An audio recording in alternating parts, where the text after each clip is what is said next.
5. The Beginning of Sorrows.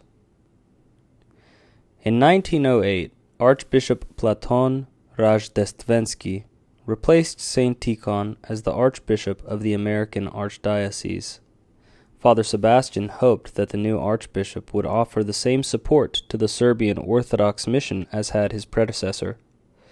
In September of 1908, he wrote to Archbishop Platon outlining the needs of the Serbian congregations in America.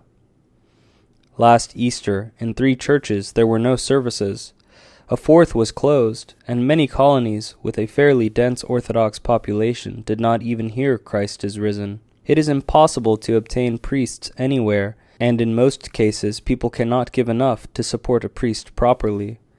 Now they have promised me in Belgrade that at the next assembly of bishops they will raise the question of allocating 2 scholarships for the mission, so that 2 Serbian lads from America may be educated at a seminary in Serbia. But this presents other problems, finding the money to send these lads to Europe. Serbian archpastors in the old country with brotherly love expect your eminence to organize our part of the church. The Lord's blessing will doubtless be given to a continuation of the work begun with wisdom, after 6 years of responsibility, by His Eminence Tikhon, now Archpastor of Yaroslavl. During the same year, Father Sebastian, while retaining his position as head of the Serbian Orthodox mission, served at the Holy Transfiguration Church in Denver, Colorado, a parish that had been received into the Orthodox Church from Uniatism in 1904. The parish consisted primarily of Russians and Serbs. In September of 1908, Father Sebastian wrote to Archbishop Platon, "Here the church is fairly large. There is enough land, the debt is small, many children. They want a psalm reader and a teacher who can direct a choir. Come, Your Eminence, to Denver." Since the Cathedral of St. Basil, in Father Sebastian's native city of San Francisco, had been destroyed in the great earthquake of 1906, a new cathedral, dedicated to the Holy Trinity and located at Green and Van Ness, had been built. In July of 1909, Archimandrite Sebastian traveled to San Francisco in order to consecrate the new cathedral. In the meantime, Father Sebastian was experiencing a growing sense of futility as the head of the Serbian Orthodox mission. Many Serbs in America had made it clear to him that they did not wish to support or be united under the Serbian Orthodox mission because it was within the jurisdiction of the Russian Church. Some Serbs were even unfavorable toward Father Sebastian because he was under the Russian Church and had placed Serbian congregations in America under that church. Calling the Serbian Orthodox mission a totally Russophile agency, they accused Father Sebastian himself of being a Russophile. In reality, Father Sebastian, as a selfless servant of Christ in his church, cared first of all for the spiritual well-being and salvation of Christ's flock. He followed the words of his master, "Feed my sheep." Like St. Tikhon, Father Sebastian knew that for the Serbian flock in America to be fed properly, they needed a Serbian archpastor and Serbian priests who spoke their language and understood their needs. This was the reason behind his attempt, at St. Tikhon's behest, to organize the Serbian Orthodox mission and to have a Serbian bishop consecrated for America. Father Sebastian was also completely open to the possibility of Serbian congregations in America being placed under the Serbian Church. However, as we have seen, at that time the Serbian Church was not yet ready to take full responsibility for priests and parishes in America. As far as Father Sebastian was concerned, the most pressing question was not what local Orthodox Church, Russian or Serbian, the Serbs in America would be under, as long as they were under a canonical hierarchy, but rather how their spiritual needs would be met, how they would be nourished by the life and grace of the Church. Father Sebastian was greatly saddened that, at the end of the first decade of the 20th century, the needs of the Serbs were not being met properly. For the 19 chartered Serbian parishes in America, not to mention the smaller Serbian Orthodox communities, there were only 11 canonical priests. Non-canonical priests from Serbia took advantage of this situation, roaming the United States and performing services in Serbian communities without the blessing of any bishop. with no Serbian bishop assigned to America, and with many Serbs not wanting to be in the jurisdiction of the Russian Church, there was little Father Sebastian could do to stop this non-canonical activity. He was placed in the unenviable position of having to defend the canonical authority of the Russian hierarchy over American Serbs, because that was indeed the canonical authority at the time, despite the fact that many Serbs resented this authority, and despite the fact that he himself knew that the Serbian churches in America were at an impasse without their own bishop. Seeing that some Serbian priests and congregations were avoiding him because of his connection with the Russian Church, and finding that the Serbian Orthodox mission was then, as he said, left without resources, aid, and, what is more, goodwill, at the end of 1909, Father Sebastian asked Archbishop Platon to relieve him of his duties as administrator of the mission. At the same time, he wrote a letter to the Holy Synod of Bishops in Serbia, informing them of the situation of the Serbian Orthodox churches in America, and asking for their aid.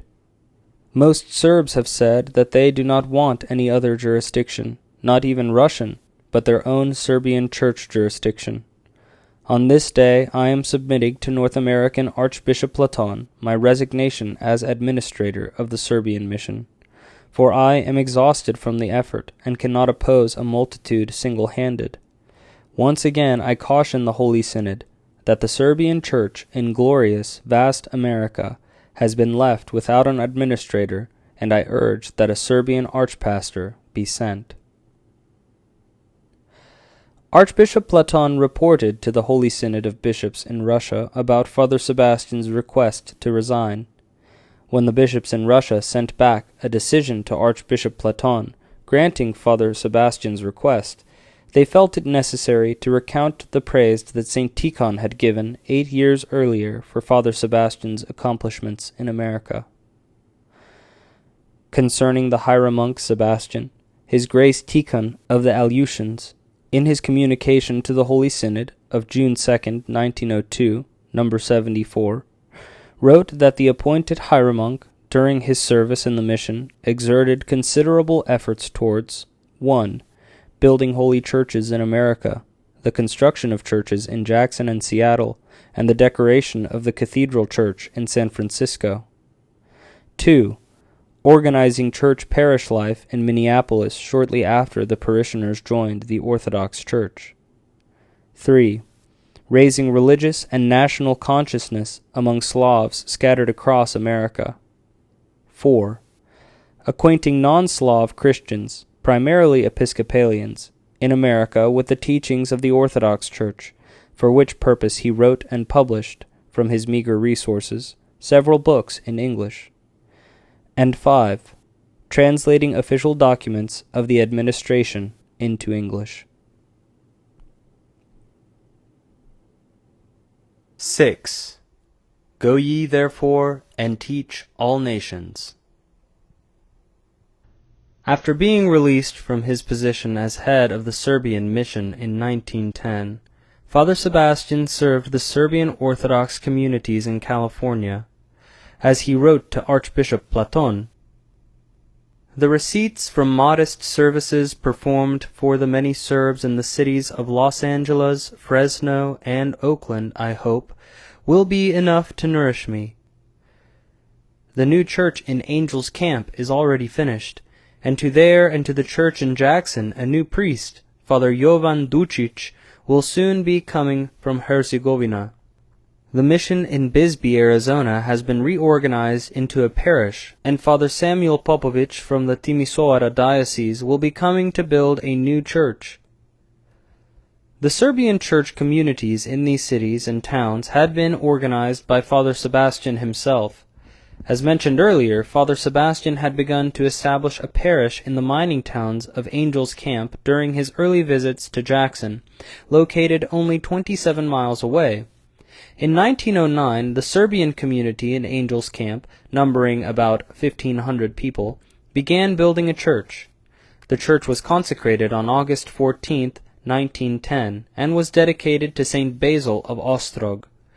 Since the congregation of Angel's Camp, together with those in Jackson and Bisbee, were already being served by priests from Serbia, Father Sebastian now settled among the Serbian congregation he had organized in Los Angeles, while paying regular pastoral visits to the smaller communities in Oakland and Fresno.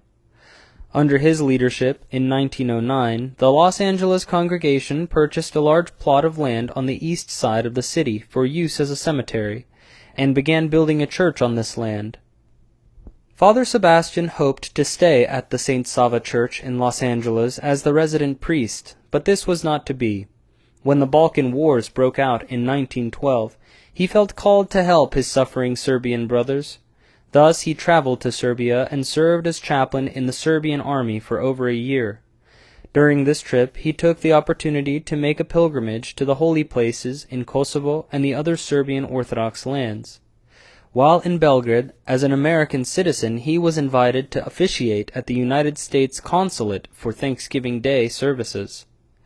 When visiting Skopje, Father Sebastian wrote a letter to Nikola Pasic, president of the Ministry of Foreign Affairs in Belgrade, in which he expressed his hope that a Serbian diocese would finally be created in America, with a Serbian bishop residing there. It is noteworthy that he named St. Nikolai Velimirovic as a candidate for becoming the Serbian bishop for America at that early date, when St. Nikolai was still a hieromonk. As Father Sebastian wrote to Nikola Pasic, "You have two candidates in Serbia, Nikolai and Valerian. I consider myself a third only if necessary." In August of 1913, Father Sebastian visited San Francisco and spoke at an Episcopal church there. When St. Platon's Orthodox Theological Seminary was established by Archbishop Platon in Tenafly, New Jersey that same year, he became one of its first instructors, bringing with him many years of experience of teaching in church schools. There he prepared for ordination several Serbian seminarians, who went on to become much-needed priests for the Serbian parishes in America. While based on the East Coast, Father Sebastian continued to travel to the Serbian parishes that were still without a priest, in order to serve the Divine Liturgy and pastor the faithful. These included not only parishes in the United States, but also a parish in Canada. For a time he served at the Serbian Orthodox Church of St. Nicholas in Hamilton, Ontario, Canada, which was established in 1913. He also continued to be involved in conferences and discussions with the non-Orthodox. Here he took the same charitable yet uncompromising approach that he had always taken in witnessing orthodoxy to the non-Orthodox, speaking the truth in love. In 1915, Father Sebastian met with St. Nikolai Velimirovic, then an archimandrite, in San Francisco. As St. Nikolai later recalled, Father Sebastian met him at the train station, introduced him to many Serbs in the city, and took him to the Holy Trinity Cathedral. A close spiritual kinship developed between these two dedicated missionaries. St. Nikolai was later to describe Father Sebastian as follows: "He was a sincere and convinced believer, and a Christian missionary of world scope. He traveled restlessly and preached and lectured indefatigably. He composed books, wrote articles, epistles, and thousands of private letters to laymen and priests with needed explanations, exhortations, and encouragements. He spoke and wrote in Serbian, English, and Russian. His clumsy handbag was always full with New Testaments, religious booklets, printed sermons and tracts, also with small crosses for boys and girls. All this he distributed freely. He never visited a Serbian family empty-handed. He remembered the apostolic words, 'It is more blessed to give than to receive.'" By this time, all the chartered Serbian parishes in America had elected to leave the Russian Church and to place themselves under the hierarchy of the Serbian Church. The Russian Church did not agree to this, and tensions understandably ensued. Father Sebastian managed to remain relatively uninvolved in the brewing conflict, but still he was not spared being subjected to unjust accusations. Whereas formerly he had been resented by some Serbs for being too pro-Russian, now he was resented by some Russians for being too pro-Serbian. Archbishop Evdokim Meshchersky, who, as Archbishop Platon's replacement in America, was trying to keep the Serbian parishes under Russian jurisdiction, accused Father Sebastian of agitating against the Russian Church authorities in America, and St. Nikolai Velimirovich of spreading dissension among Serbian parishes in America. On October 5, 1916, Archbishop Evdokim called an assembly of Serbian clergy in Chicago with the purpose of, as he said, sorting out the ambitions of the Serbs. At this meeting, presided over by the Archbishop, Father Sebastian was roundly criticized. Afterwards, Father Sebastian received a letter of sympathy from one of the Serbian priests present, Father Matej Stijacic. With a feeling of profound pain in my soul, I remembered long after our meeting in Chicago that business of bearded children, and also the personal attacks on your person at every opportunity. Believe me, the sympathies of the Serbian clergy were never so much on your side as they are today. Contrary to what was being said about him, Father Sebastian's primary concern was not, as we have seen, the question of Russian or Serbian jurisdiction, but rather the proper shepherding of Christ's flock. As St. Nikolai wrote, Father Sebastian never engaged in fruitless polemics, and hence during this period of controversy he went on with his apostolic mission all over America from coast to coast. Thus, many times he visited lonely Serbian families in deserts and wildernesses to administer holy sacraments and bring consolation. World War I was then raging, and Father Sebastian felt he could not neglect his suffering brethren in the old country. He asked the Holy Synod of the Russian Church to release him so that he could serve the Serbian Church in the land of his ancestors. In 1917 this request was granted, and Father Sebastian went to Serbia once again to serve as chaplain in the Serbian army. After his return from Serbia, Father Sebastian again met St. Nikolai in America in February of 1921, this time in New York City. 2 years earlier, St. Nikolai had been consecrated a bishop in Serbia, and his visit to America in 1921 marked the first time that any Serbian hierarch had come to the New World. Here is how St. Nikolai remembered his meeting with Father Sebastian during that trip. His poverty amazed me when I met him. I invited him to lunch. Blushing, he said, "Thank you. I just bought a roll of bread with my last 5 cents. And salary? None. He lived on people's freely given donations.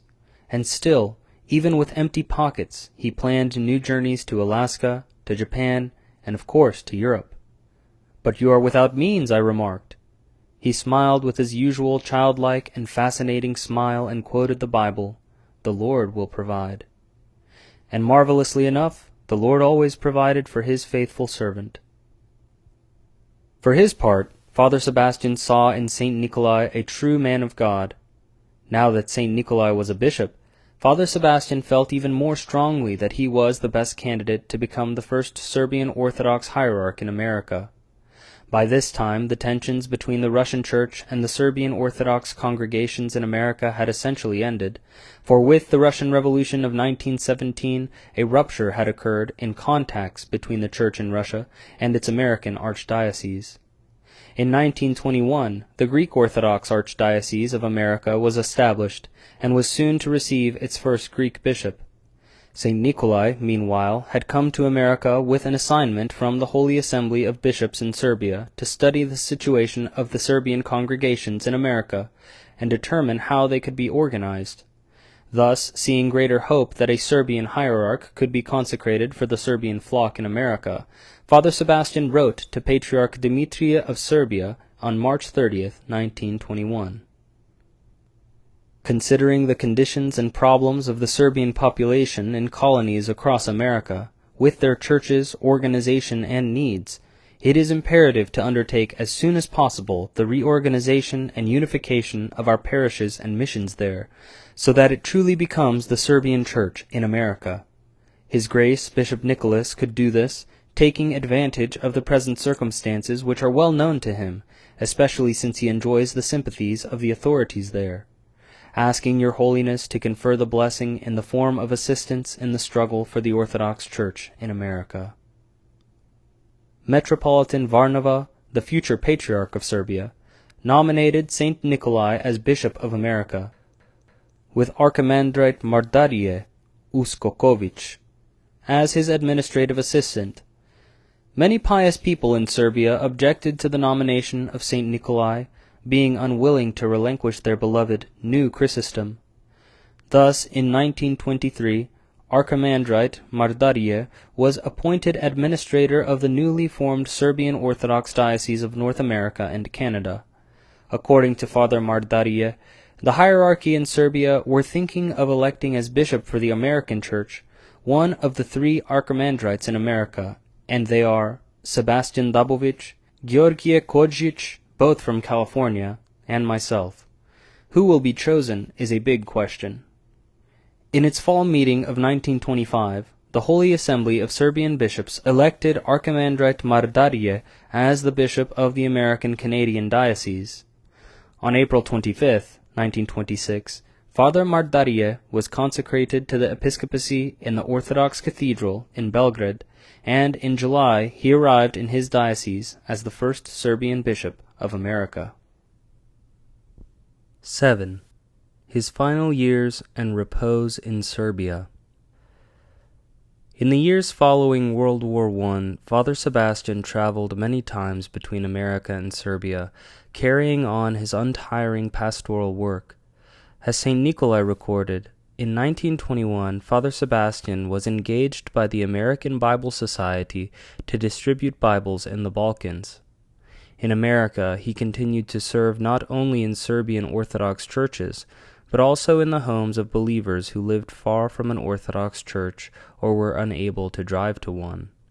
One of these, Ana Smilanic, remembers Father Sebastian baptizing her as a child in 1927 in her family's home in Long Beach, California. Father Sebastian also made missionary journeys to the Orthodox mission in Japan, which had long interested and inspired him. St. Nikolai of Zhicha records that Father Sebastian, during his lifetime, crossed the Atlantic 15 times and the Pacific 9 times. He also writes that St. Nicholas of Japan, some time before his repose in 1912, had offered Father Sebastian to stay in Japan and serve the Orthodox mission there. Although Father Sebastian did not stay there permanently, he was able to visit the Japanese mission many times, offering his wealth of pastoral experience. Finally, when Father Sebastian crossed the Atlantic for the 15th time and came to Serbia, he stayed there until the end. Not long before his repose, his fellow Serbian priests in America wrote to the Patriarch of Serbia, "We take the liberty of mentioning that our homeland has acknowledged the religious and national work of our elder brother, Archimandrite Sebastian Dabovic, who is spending his old age in retirement." St. Nikolai of Zhicha describes the last years of Father Sebastian's life as follows. Patriarch Varnava gave him an apartment in the Patriarchate, where he stayed until 1938. Then he moved to Zhicha, where he stayed with us for some time, then again to Herceg Novi. On his way to and fro he was steadily accompanied by Reverend Jovan Rapaic, whom he loved most of all, and who took true filial care of the old man. Finally, he returned definitely to Zhicha, his last resort. He stayed with us until the end of 1940. From there he wrote many letters to his American friends. In a letter to Mr. Niko Mušić, he wrote, "My body is getting weaker and weaker. I would like to see once more the Golden Gate. All my dearest memories from childhood are concentrated in San Francisco and in the country in which I was born." I visited him frequently, asking how the brothers served him. His heart was failing. Father Rapaic was with him day and night. The last time, on my final return from the diocese, I went to see him. Sitting in an armchair, he was breathing heavily and spoke in a whisper. "Do you have any wish, Father?" I asked. "Only the kingdom of heaven." He spoke no more. These were his last words, representative of his entire career on earth. After that, he gave up his spirit. He died on November 30th, 1940. The next day, he was buried in the monastery's cemetery alongside another famous archimandrite, Father Raphael, formerly the superior of the great Serbian monastery Hilandar on the Holy Mountain. who died in Zhicha in 1937. During the night, the season's first snow covered the earth, and it was cold. Yet His Excellency, the American Ambassador Arthur Bliss Lane, sent the American Consul General from Belgrade to represent him at the burial. For Father Sebastian was an American citizen. Besides, Mr. Bliss Lane had great personal devotion to him, calling him my spiritual father Dabovich.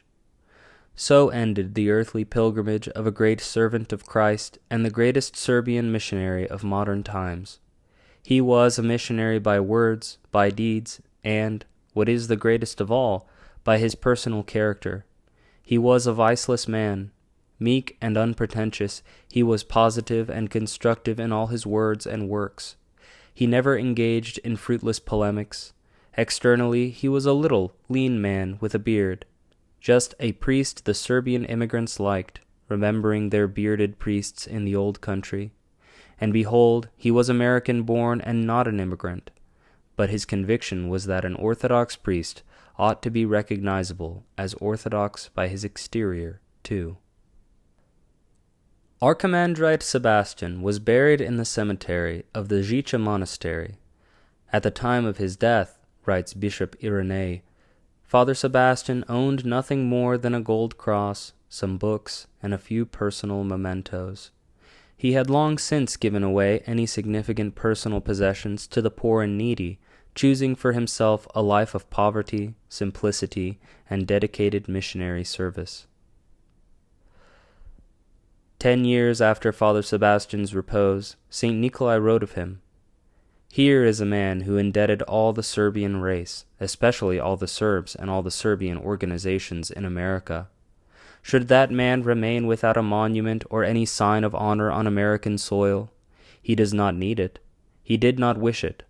All he wished to his last breath was the kingdom of heaven, which I believe he has obtained by the grace of his Lord. But his people need it. His posterity needs it. The Serbian people always cultivated the noble virtue of gratitude. Let them express their traditional gratitude to this remarkable Serbian, Father Sebastian Dabovich." Now, with the transfer of Father Sebastian's relics from Serbia to America, to the first Serbian church in America, which he founded in Jackson, California, this outstanding missionary is at last being shown, in his native country, the gratitude of which he is worthy. He sacrificed himself unremittingly for Christ's holy church throughout America and the world, creating new churches where they were needed, and spiritually strengthening those that already existed. It was his tremendous love for Jesus Christ and his church that not only inspired but drove him in his apostolic ministry, that made him burn with zeal as he labored to bring all peoples into the fullness of the church's grace. We are the inheritors of his spiritual legacy in America, the legacy of a life given wholly to Christ. Truly, Bishop Irenei has written of Father Sebastian, this amazing man is deserving of our honor and respect. Even now he is considered worthy of canonization among the Serbian people. May that day indeed come quickly. The epitaph on his tombstone at Zhicha Monastery reads most appropriately, "The first American Serbian Orthodox apostle." Holy Apostle Sebastian, pray for us.